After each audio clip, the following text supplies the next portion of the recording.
घेणार आहोत. सुरुवात करणार आहोत मोठ्या राजकीय टॉप 9 बातम्यांनी.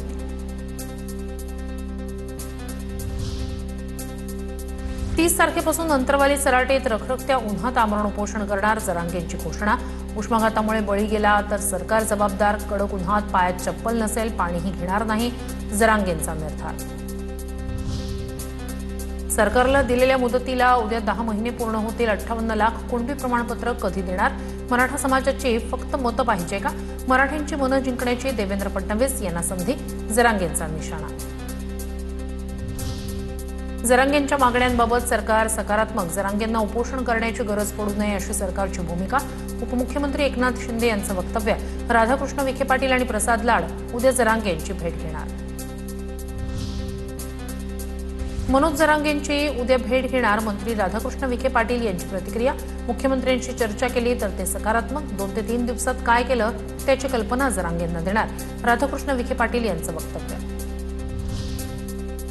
जरांगेंच्या मागण्या चुकीच्या. मनोज जरांगेंच्या मागण्या संविधानानुसार कधीच मान्य होणार नाहीत. ओबीसी नेते लक्ष्मण हाके यांची प्रतिक्रिया. तर मराठा समाजाला दिलेलं प्रमाणपत्र खोटं, हाकेंचा आरोप.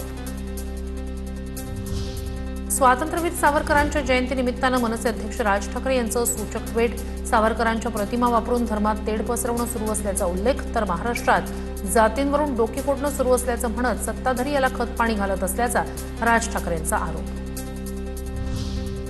मनोज जरांगे स्वतःला त्रास करून घेत असतील तर त्यांना अटक करा, गुणरत्न सदावर्ते यांची मागणी. मराठा समाजासाठीच्या 2 आरक्षणांमुळे खुल्या प्रवर्गांचं नुकसान होत आहे. या प्रकरणी श्वेतपत्रिका काढा, सरकारकडे मागणी. तर जरांगेंचं उपोषण हा प्रसिद्धीचा स्टंट असल्याची टीका. राज्यात ठाकरेंची सेना आणि पवारांची राष्ट्रवादी हे 2च प्रादेशिक पक्ष. अजित पवारांचा पक्ष संपणार हे दुर्दैवानं बोलावं लागतं, संजय राऊत यांची प्रतिक्रिया. तर राऊतांनी त्यांच्या पक्षाची काळजी घ्यावी, अनिल पाटील यांचं उत्तर. अनिल पाटील यांच्याकडून ठाकरे सेनेचा शिवसेना असा उल्लेख. अनेक वर्षांपासून अर्थ खातं राष्ट्रवादीकडे होतं, योगेंद्र पवार यांचं वक्तव्य. त्यामुळे सुनेत्रा पवार यांना अर्थ खातं दिलं पाहिजे, योगेंद्र पवार यांची प्रतिक्रिया.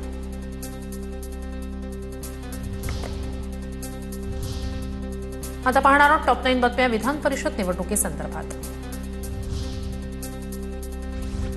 शिवसेनेसोबत नाशिक आणि संभाजीनगरच्या जागेचा तिढा. तर राष्ट्रवादीनं पुण्याची जागा मागितली. सर्व जागांचा तिढा आम्ही सोडवू. विधान परिषदेच्या जागेवरून मुख्यमंत्री फडणवीसांचं वक्तव्य. तर विधान परिषदेच्या जागा वाटपाचा विषय 2 दिवसात संपेल. उपमुख्यमंत्री एकनाथ शिंदे यांचं वक्तव्य. पुण्यातील जागा राष्ट्रवादी काँग्रेसला सुटणार. खासदार पार्थ पवार पुण्याचा उमेदवार ठरवणार असल्याची चर्चा, सूत्रांची माहिती. इच्छुकांकडून सुनेत्रा पवार यांच्या भेटीगाठी सुरू. अमरावती विधान परिषद निवडणुकीसाठी भाजपकडून प्रवीण पोटे यांच्या उमेदवारीवर शिक्कामोर्तब. उद्या मंत्री बावनकुळे यांच्या उपस्थितीत दाखल करणार उमेदवारी अर्ज. विदर्भातील विधान परिषदेच्या 2 जागांसाठी भाजपचे उमेदवार ठरले. नागपूरमधून डॉक्टर राजीव पोद्दार, वर्धा चंद्रपूर मतदारसंघातून अरुण लाखानी यांचं नाव निश्चित झाल्याची माहिती. ठाण्यात शिवसेनेला धक्का बसण्याची शक्यता. विधान परिषदेच्या पार्श्वभूमीवर बहुजन विकास आघाडीच्या नेत्यांची भाजप नेत्यांसोबत खलबत. राजीव पाटील यांचं नाव चर्चेत. बहुजन विकास आघाडी आमच्यासोबत लढत नाहीये, उदय सामंत यांनी केलं स्पष्ट. पुढच्या 2 दिवसात फॉर्म्युला ठरेल. महायुतीत समन्वय गरजेचा. आम्ही सर्व जागा लढवू आणि जिंकू, सामंत यांनी व्यक्त केला विश्वास. पक्षाला विरोधकांच्या दावणीला बांधणारा धंदा खपवून घेणार नाही. मंत्री उदय सामंत यांचा नाव न घेता महेश शिंदे यांना सूचक इशारा. फलटणमध्ये राजेगड सोबत आल्यानं शिवसेनेचाच आमदार होणार, उदय सामंत यांची प्रतिक्रिया.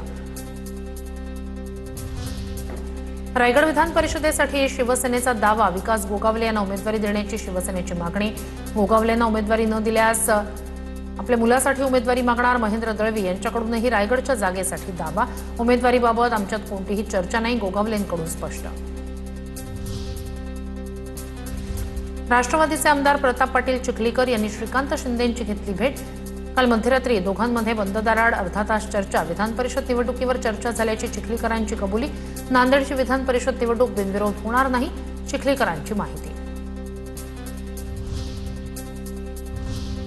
आता पाहणार आहोत टॉप 9 बातम्या राजकीय. मुख्यमंत्री देवेंद्र फडणवीस यांनी घेतली पंतप्रधान नरेंद्र मोदी यांची भेट. सदिच्छा भेट असल्याची माहिती. राज्यातील विविध प्रकल्प आणि अभियानांची देवेंद्र फडणवीस यांनी पंतप्रधानांना माहिती दिली. नेत्यांनी सांगितलं तर उद्याही राजीनामा देऊ. भरत गोगावले यांची प्रतिक्रिया. तर शिंदेंनी 1.5 वर्ष पालकमंत्रीपद आमच्यासाठी थांबवून ठेवलं. वरिष्ठ पातळीवर जो काही निर्णय होईल तो मान्य. गोगावलेंकडून स्पष्ट. अजित पवारांच्या अपघाती निधनाला आज 4 महिने पूर्ण. यावेळी रोहित पवारांची अजित पवारांसाठी भावनिक पोस्ट. अजित पवारांसोबतच्या आठवणींना दिला उजाळा. काही जण तुमच्या नावाचा वापर स्वतःच्या स्वार्थासाठी करायला लागले. रोहित पवार यांचा पोस्टमध्ये उल्लेख. 4,500 कोटींच्या धान्य वाहतुकीत भुजबळांनी टक्केवारी मागितली. 26 वर्ष वारंवार त्याच कंपन्यांना धान्य वाहतुकीचं काम दिल्याचा आरोप छगन भुजबळ यांच्यावर. अंजली दमानी यांचा आरोप. संबंधित कंत्राट रद्द करण्याची दमानी यांची सरकारकडे मागणी. लवकरच महाराष्ट्र काँग्रेसला नवा प्रभारी मिळणार. रमेश चेन्नीथला केरळमचे मंत्री झाल्यानं नव्या चेहऱ्याला संधी. सचिन पायलट, भूपेश बघेल, कुमारी शैलजा यांची नावं चर्चेत. जूनमध्ये काँग्रेसच्या बैठकीत शिक्कामोर्तब होणार, सूत्रांची माहिती. श्री वाहतूक संघटनेचे 7 लाख टॅक्सी आणि ट्रक चालक जुजबी मराठी बोलतील. भाजप नेते हाजी अराफत यांची प्रतिक्रिया. मुंबईत राहायचं आणि कमवायचं असेल तर मराठी भाषा बोलता आली पाहिजे, अशी ही प्रतिक्रिया.